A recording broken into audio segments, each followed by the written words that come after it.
జై తెలంగాణ, జై తెలంగాణ. అక్కడ కూర్చున్న మా ఆడబిడ్డలందరూ కూడా ఒకసారి పిడికిలెత్తాలి. జై తెలంగాణ, జై తెలంగాణ. ఇవాళ తెలంగాణ జాగృతి ఆధ్వర్యంలో గౌరవనీయులు అపర భగీరథుడు, తెలంగాణ యోధుడు, పెద్దలు, తెలంగాణ ఉద్యమ నాయకులు, తెలంగాణ రాష్ట్ర తొలి ముఖ్యమంత్రి కేసీఆర్ గారికి రాజకీయ దురుద్దేశంతోని కాళేశ్వరం కమిషన్ పేరుతోని నోటీసులు ఇవ్వడాన్ని నిరసిస్తూ ఇక్కడ చేపట్టినటువంటి ధర్నాకు ఇంత పెద్ద ఎత్తున హాజరైనటువంటి తెలంగాణ వాదులందరికీ కూడా ఉద్యమాభివందనాలు తెలియజేస్తా ఉన్నాను. తెలంగాణ జాగృతి నుండి మరి ధర్నా చేస్తామని ప్రభుత్వానికి మేము రిక్వెస్ట్ చేసినాం. పోలీసు వాళ్ళు పర్మిషన్ ఇచ్చిండ్రు. కానీ అయినా మరి ఎందుకంత భయమో వెనుక కూర్చుంటున్నటువంటి ఆడబిడ్డల్ని కూడా పోలీసు వాళ్ళు డిస్టర్బ్ చేయడం అవసరం లేదు. దయచేసి కోఆపరేట్ చేయండి. విత్ పర్మిషన్ చేస్తున్నాం ధర్నా, మేము ఉట్టిగా చేస్తలేము. రెండవది, జిల్లాల నుండి వచ్చేటటువంటి మా నాయకుల్ని మీరు బైండ్ ఓవర్ కావాలని చెప్పి బలవంతంగా పోలీస్ స్టేషన్లకు తీసుకెళ్లడం, మంచిర్యాల్ మా పెద్దపల్లి జిల్లా అధ్యక్షుని, అట్లానే మా కందుల ప్రశాంత్ని, ఇట్లాంటి వాళ్ళందరినీ మంచిర్యాల రామగుండ జిల్లాల్లో మరి బైండ్ ఓవర్ కావాలని ఫోర్స్ చేస్తున్నటువంటి కండెం సురేష్ గారిని అందరినీ కూడా అరెస్ట్ చేస్తూ ఉన్నారు.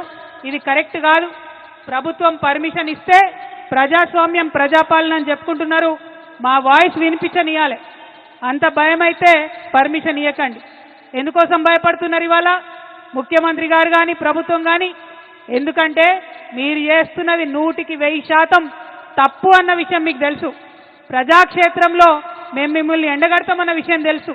అందుకే ఇవాళ చేస్తున్నటువంటి ప్రజాస్వామ్యబద్ధంగా చేస్తున్నటువంటి ధర్నాను మీరు అడ్డుకోవాలని చూస్తూ ఉన్నారు. ఊరుకునేది లేదు.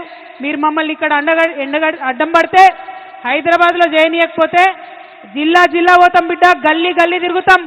మీరు చేస్తున్నటువంటి అన్యాయాన్ని వివరించి చెప్తామని కూడా ఈ సందర్భంగా ప్రభుత్వాన్ని మేము హెచ్చరిక చేస్తూ ఉన్నాం. ఏం తప్పు చేసిరు కేసీఆర్ గారు? నీళ్ళు ఇవ్వడం ఆయన చేసినటువంటి తప్ప, నిధులు తీసుకురావడం ఆయన చేసినటువంటి తప్ప, కేసీఆర్ కిట్ ఇవ్వడం ఆయన చేసినటువంటి తప్ప, అభివృద్ధి పదంలో తెలంగాణను దేశంలో నంబర్ 1గా నిలబెట్టడం తప్ప ఏం తప్పు? ఎందుకోసం నోటీసులు ఇచ్చిరని ఇవాళ తెలంగాణ జాగృతి తరఫున, యావత్ తెలంగాణ సమాజం తరఫున నేను కాంగ్రెస్ ప్రభుత్వాన్ని ప్రశ్నిస్తూ ఉన్నాను. కాళేశ్వరం ప్రాజెక్ట్ అంటే కేవలం 3 బెరాజులేనా? కాళేశ్వరం ప్రాజెక్ట్ అంటే కేవలం 3 బెరాజులే అని చెప్పి మీరు ఒక కాంగ్రెస్ కమిషన్ వేసిండ్రు. అది జ్యుడిషియల్ కమిషన్ కాదు, ఏం కాదు. కేవలం అదొక రాజకీయ కమిషన్, కాంగ్రెస్ కమిషన్. అది 21 పంప్ హౌజ్లు ఉన్నాయి కాళేశ్వరంలో, 15 రిజర్వాయర్లు ఉన్నాయి, 200 కిలోమీటర్ల పైచిల్కు టన్నెల్లు ఉన్నాయి, 1500 కిలోమీటర్ల పైచిల్కు కాలువలు ఉన్నాయి. కాళేశ్వరంలో ఎత్తిపోసిన మట్టితోని దాదాపు 300 పిరమిడ్లు కట్టొచ్చు. కాళేశ్వరంలో వాడినటువంటి స్టీల్తోని ఒక 100 ఐఫిల్ టవర్లు కట్టొచ్చు. కాళేశ్వరంలో పోసినటువంటి కాంక్రీట్తోని ఒక 50 బుర్జ్ ఖలీఫాలు కట్టొచ్చు. అంత పెద్ద ప్రాజెక్టు కాళేశ్వరం. కాళేశ్వరం ప్రాజెక్టు మొత్తం కంప్లీట్ అయితే 35% తెలంగాణ భూభాగానికి సాగునీరు ఇచ్చేటటువంటి ప్రాజెక్టు కాళేశ్వరం ప్రాజెక్టు. 40 టీఎంసీలతోని శాశ్వతంగా హైదరాబాద్కు మంచినీళ్ళు ఇచ్చేటటువంటి ప్రాజెక్టు కాళేశ్వరం ప్రాజెక్టు. 16 టీఎంసీలతోని మన పరిశ్రమలన్నిటికీ కూడా నీళ్ళు ఇచ్చేటటువంటి ప్రాజెక్టు కాళేశ్వరం ప్రాజెక్టు. ఇన్ని ప్రయోజనాలు ఉన్న ప్రాజెక్టు, ఒక నదిని మొత్తం ఎత్తిపోసినటువంటి ప్రాజెక్టు, ఎక్కడో 90 మీటర్ల అడుగున ఉండే నీళ్లను 630 మీటర్ల పైకి ఎత్తిపోసేటటువంటి project. Multi level lift irrigation scheme, మామూలు multi level lift irrigation scheme కాదు, world's largest multi level lift irrigation scheme. నేను ఇవాళ ఛాలెంజ్ చేస్తా ఉన్నా. కేసీఆర్ కాబట్టి, గట్టి గుండె కాబట్టి, ధైర్యం ఉంది కాబట్టి ఇటువంటి ప్రాజెక్ట్ని ఆయన ఆలోచన చేయగలిగింది. ఈ కాంగ్రెస్ ప్రభుత్వం కనీసం కల కూడా కనలేదు అటువంటి ప్రాజెక్టు కట్టాలి తెలంగాణకని. ఆయన తెలంగాణ యోధుడు, నీళ్ల కోసం పుట్టినటువంటి ఉద్యమం కాబట్టి గోదావరి నదిలో నీళ్లు మన వాటా మనకు రాకపోతే తెలంగాణ ఎడారిగా మారుతుందనే విషయం కేసీఆర్ గారికి తెలుసు కాబట్టి ఇంత పెద్ద ప్రాజెక్టుకి ఆయన రూపకల్పన చేసిండు. అంతకుముందు రాజశేఖర్ రెడ్డి గారు ప్రాణహిత చేవెళ్ల ప్రాజెక్ట్ అని పెట్టి కేవలం 16 టీఎంసీలు తెలంగాణకు వచ్చేటట్టుగా ప్లాన్ చేస్తే కేసీఆర్ గారు దాన్ని మార్చి 16 టీఎంసీలు నిలవ ఉండడం కాదు 141 టీఎంసీలు నిలవ ఉండాలే అని రిజర్వాయర్లు 15 రిజర్వాయర్లు కట్టిండ్రు. నా తెలంగాణ రైతు ఎన్నడూ కూడా మొగులుకు ముఖం పెట్టి చూడొద్దు, వాన పడ్డా పడకపోయినా తెలంగాణ సస్యశ్యామలంగా ఉండాలని కట్టినటువంటి ప్రాజెక్టు కాళేశ్వరం ప్రాజెక్టు. మీ అందరికీ తెలుసు, ఆనాడు జలయజ్ఞం పేరుతో ధనయజ్ఞం చేస్తే మెగా కృష్ణారెడ్డి లాంటి వాళ్లకు 90% కాళేశ్వరం పనులు ఇచ్చిండ్రు. మనం తెలంగాణ తెచ్చుకున్న తర్వాత కంటిన్యూ చేసుకుంటూ పోయినాం, రీడిజైన్ చేసుకున్నాం ఆ ప్రాజెక్ట్ని. ఇవాళ నిర్మల్కి, నిజామాబాద్కి, కరీంనగర్కి, వరంగల్కి, మెదక్కి, నల్గొండకి, ఖమ్మంకి ఇన్ని జిల్లాలలో లక్షల ఎకరాలకు నీళ్ళిచ్చే ప్రాజెక్టు కాళేశ్వరం ప్రాజెక్టు. డైరెక్ట్గా 20 లక్షల ఎకరాలు, ఇండైరెక్ట్గా ఇంకొక 18.5 లక్షల ఎకరాలకు, అంటే టోటల్గా కాళేశ్వరం పూర్తయితే 40 లక్షల ఎకరాలకు నీళ్ళు వస్తాయి. అవన్నీ పక్కకు పెట్టిండ్రు. కేవలం ఒకటే ఒక కుట్ర, ఏంది? కేసీఆర్కు పేరు రావద్దు. రైతు బంధు ఇచ్చినందుకు కేసీఆర్ని గుండెల్లో పెట్టుకున్నారు రైతులు. వాళ్ళు మర్చిపోవాలి కేసీఆర్ని బద్నాం చేయాలి. అందుకోసం వేసినటువంటి కమిషన్ ఇది తప్పితే ఇంకొకటి కాదు. ఇవాళ నేను ఛాలెంజ్ చేస్తా ఉన్నా ముఖ్యమంత్రి గారిని.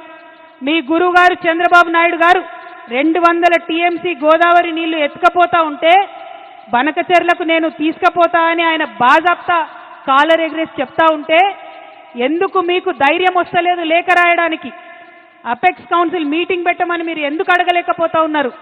क्या मजबूरी है भाई रेवंत रेड्डी साहब का? कई को नहीं लेटर निकले? हमारा पूरा गोदावरी आंध्रा को लेके जा रहे, हमारा पानी पूरा आंध्रा को लेके जा रहे, क्यों नहीं लेटर लिख रहे? ముఖ్యమంత్రి గారు నేను డిమాండ్ చేస్తా ఉన్నా, గోదావరి పెన్నా లింకేజ్ పేరుతో ఏదైతే ప్రాజెక్టు కట్టి బనకచెర్లకు నీళ్లు తీసుకుపోతా ఉన్నారో అది మీరు తక్షణమే ఆపాలే. మన భూభాగంలో తుపాకుల గూడెం దగ్గరనే ఆ లింకేజ్ పాయింట్ ఉండాలని చెప్పి మీరు ఇమీడియట్ గా కేంద్ర ప్రభుత్వానికి అపెక్స్ కమిటీకి లెటర్ రాయాలని తెలంగాణ జాగృతి తరఫున ప్రభుత్వాన్ని డిమాండ్ చేస్తా ఉన్నాం. అదే విధంగా ఇంకొక మాట మనందరం ఆలోచించుకోవాలి. మనం ఒక చిన్న ఇల్లు కడితేనే అనేక ఇబ్బందులు అవుతాయి, ఏదో ఒక సమస్య వస్తుంది. ఇంత పెద్ద ప్రాజెక్టు కట్టి 40 లక్షల ఎకరాలకు నీళ్ళు ఇవ్వాలంటే చిన్న చిన్న సమస్యలు చాలా వస్తాయి. ఈ మేడిగడ్డ పిల్లర్ ఒకటి కుంగింది, ఇంకొక రెండిటికి పగుళ్ళు వచ్చినాయి. మరి రిపేర్ చేయొచ్చు కదా? రిపేర్ చేసి కేసీఆర్ గారు ఎట్లయితే 20 లక్షల ఎకరాలకు నీళ్ళు ఇచ్చిండ్రో ఇవ్వచ్చు కదా? ఇప్పుడు ఈ కాంగ్రెస్ అధికారంలోకి వచ్చినాక 3 పంటలకు కూడా నీళ్ళు లేకుండా రైతులను ఎండబెడుతున్నారు. కేవలం స్వార్థం, కేవలం కుట్ర. మరి ఇదే మెగా కృష్ణారెడ్డి గారు 21 పంప్ హౌజ్లు ఉంటే 20 పంప్ హౌజ్లు ఆయనే చేస్తాడు మెగా కృష్ణారెడ్డి. మెగా కృష్ణారెడ్డిని కమిషన్ ముందుకు పిలిచే ధైర్యం రేవంత్ రెడ్డి గారికి లేదు. చాలా సిగ్గుపడాల్సిన విషయం. ఇవాళ కాంగ్రెస్ ఉందంటే ప్రజల కోసం పనిచేస్తలేదు, కమిషన్ల కోసం, కాంట్రాక్టర్ల కోసం మాత్రమే పనిచేస్తున్నది. నిజంగా తెలంగాణ పౌరుషం చూపించాల్సినటువంటి సమయం వచ్చింది. రేవంత్ రెడ్డి గారిని, కాంగ్రెస్ ప్రభుత్వాన్ని నిలదీయాల్సినటువంటి సమయం వచ్చింది. మీరు కేసీఆర్ గారికి నోటీస్ ఇచ్చే ముందు 90% పంప్ హౌజులు కట్టినటువంటి కాంట్రాక్టర్ని ఎందుకు ఇడిచిపెట్టినరో ప్రజలకు చెప్పాల్సినటువంటి అవసరం ఉన్నది. అంటే ఇది కేవలం కుట్ర అన్న విషయం ప్రజలకు అర్థమవుతుందన్న సందర్భాన్ని తెలియజేస్తూ, మరి కాంగ్రెస్ పార్టీ ఇట్లా తెలంగాణకు ద్రోహం చేస్తుంటే బీజేపీ పార్టీ ఏం చేస్తుంది? ఎందుకు ఇప్పుడు వాళ్ళ పరిస్థితి ఏంటిది? చంద్రబాబు నాయుడు మీద ఆధారపడే కేంద్రంలో వాళ్ళు అధికారంలో ఉన్నారు. అందుకని చంద్రబాబు నాయుడు గారు తెలంగాణకు ద్రోహం చేసి జలదోపిడీ చేసుకుంటుంటే కూడా కిషన్ రెడ్డి గారు ఒక్క మాట మాట్లాడరు, బండి సంజయ్ గారు ఒక్క మాట మాట్లాడరు. 8 మంది ఎంపీలను గెలిపించి 8 మంది ఎమ్మెల్యేలను గెలిపిస్తే 8 రూపాయలు కూడా మనకు బడ్జెట్లు ఇవ్వకపోతే మాట్లాడేటటువంటి ధైర్యం లేదు. బీజేపీ పార్టీలో ఒకడే ఒకడు తెలంగాణ బిడ్డ ఈటెల రాజేంద్రన్ ఉన్నాడు, మరి ఆయనన్నా మాట్లాడతాడేమో అని నేను అనుకున్నా. కానీ గోదావరి నీళ్లు అక్రమంగా చంద్రబాబు నాయుడు గారు తరలించకపోతుంటే ఈటెల రాజేంద్రన్న కూడా మాట్లాడలే. అన్నా రాజేంద్రన్న, తెలంగాణ ఆడబిడ్డల తరఫున, తెలంగాణ రైతుల తరఫున, తెలంగాణ జాగృతి తరఫున నేను మిమ్మల్ని రిక్వెస్ట్ చేస్తా ఉన్నా. ఆనాడు ఉద్యమంలో మనం ఏమన్నాం? బీజేపీ నాయకులు పదవుల కోసం పెదవులు మూసుకొని ఉన్నారని చెప్పినాం. ఇవాళ మీరు దయచేసి ఆ అపవాదు తెచ్చుకోకండి. మీరు పార్లమెంటు మెంబర్గా ఉన్నారు, మీరు ప్రధానమంత్రి గారి దగ్గరికి వెళ్ళండి, ఖచ్చితంగా బనకచెర్ల ప్రాజెక్ట్ని ఆపండి. గోదావరి పెన్నా లింకేజ్ మీరు తుపాకుల గూడెం దగ్గర నుంచి తెలంగాణ నుండే పెట్టాలనేటటువంటి డిమాండ్ ఈటెల రాజేందర్ గారు ప్రత్యేకంగా బాధ్యత తీసుకోవాలని తెలంగాణ జాగృతి తరఫున నేను డిమాండ్ చేస్తా ఉన్నా. అదేవిధంగా ఇవాళ కాళేశ్వరం ప్రాజెక్టుకి 1,15,000 కోట్ల అనుమతులు ఉన్నాయి, సిడబ్ల్యూసీ నుంచి అన్ని రకాల అనుమతులు ఉన్నాయి, పర్యావరణ అనుమతులు ఉన్నాయి.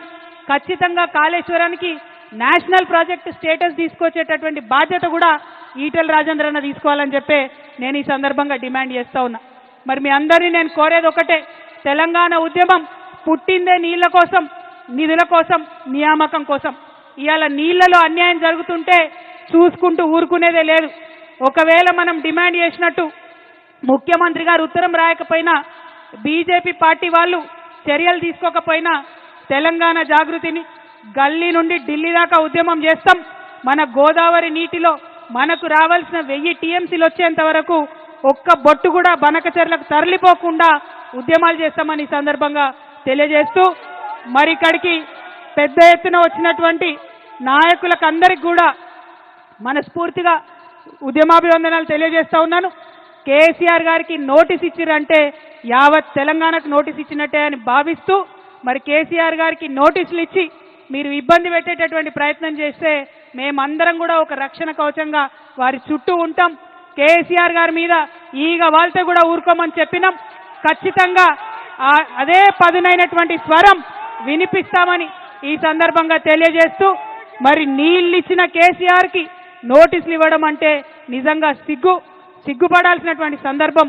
మళ్ళొక్కసారి చెప్తా ఉన్నాం, ఖబర్దార్ కాంగ్రెస్ నాయకులారా, ఖబర్దార్ ఖబర్దార్. జై తెలంగాణ, జై కేసీఆర్, జై జాగృతి, జై తెలంగాణ.